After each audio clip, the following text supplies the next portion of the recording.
উপস্থিত রয়েছেন রায়পুর উপজেলা বিএনপি অত্র ইউনিয়ন বিএনপি অঙ্গ সহযোগী সংগঠনের নেতৃবৃন্দ, সবাইকে জানাই বাংলাদেশ জাতীয়তাবাদী ছাত্র দলের পক্ষ থেকে সংগ্রামী শুভেচ্ছা।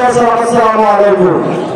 প্রিয় উপস্থিতি, আজকে প্রধান অতিথি হিসেবে আমাদের মাঝে যে লোকটি বসে আছেন তার বিষয়ে আমি দু চারটি কথা বলবো। উনি সাবেক তিনবারের সংসদ সদস্য। উনি সংসদ সদস্য থাকা অবস্থায় রায়পুর উপজেলার অনেক দৃশ্যমান উন্নয়ন হয়েছে। তার মধ্যে রায়পুর উপজেলার স্বাস্থ্য কমপ্লেক্স 250 শয্যা বিশিষ্ট, তার মধ্যে রায়পুর উপজেলা ভবন, তার মধ্যে রায়পুর পৌরসভা ভবন হতে শুরু করে আমাদের এই যে আগের রাস্তাঘাটগুলা যে এবং আমাদের মহিলা কলেজ এবং যে রাস্তাঘাট যে ভবনগুলা আগে এখনো পর্যন্ত উনি যেভাবে রেখে গেছেন সেই অবস্থায় আছে। উনার এমপি থাকা অবস্থায় অনেক উন্নয়ন হয়েছে দৃশ্যমান।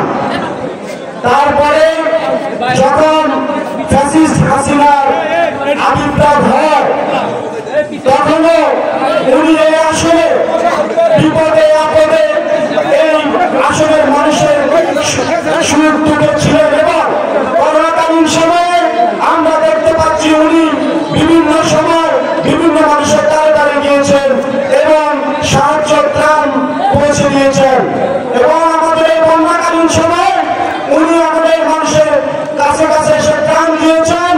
উনি হাঁটু অব্দি পানিতে নেমে মানুষের সাহায্য করেছেন। আমি বলতে চাই এ আসলে তার কি কোনো বিকল্প রয়েছে? প্রিয় বন্ধুগণ, এক ভদ্রলোক, বিশেষ একটি দলের ভদ্রলোক, উনি তাদের মধ্যে একটি ব্যাগ নিয়ে এসে জনগণের মাঝে ভোট চাচ্ছেন। শীতকালে যেমন অতিথি পাখিরা আসে, উনিও ঠিক তেমনি ভাবে অতিথি পাখিদের মতো আসে ভোট চাচ্ছে। উনি এই রায়পুরে বড় মানুষের সাথে কোন রকমের কোন চলাফেরা নাই, উঠা বসা নাই। জনাব আমিন খায়ের মোল্লা 2023 সালে 28 অক্টোবরের পর থেকে যে সমস্ত আন্দোলন সংগ্রাম করিয়েছেন অঙ্গ সংগঠকদেরকে দিয়ে, আমি বলতে চাই ওই যে ভদ্রলোক তার নেতৃত্বে রায়পুর উপজেলায় একটি মিছিল হয় নাই হাসিনা বিরোধী। আমি বলতে চাই উনাকে এই আসলের মানুষ ঘৃণা করে প্রত্যাখ্যান করবে। সংগ্রামী উপস্থিতি, জনতা জনাব আমিন খায়ের মোল্লা এই সাধারণ মানুষের কাছে এসেছেন, সাধারণ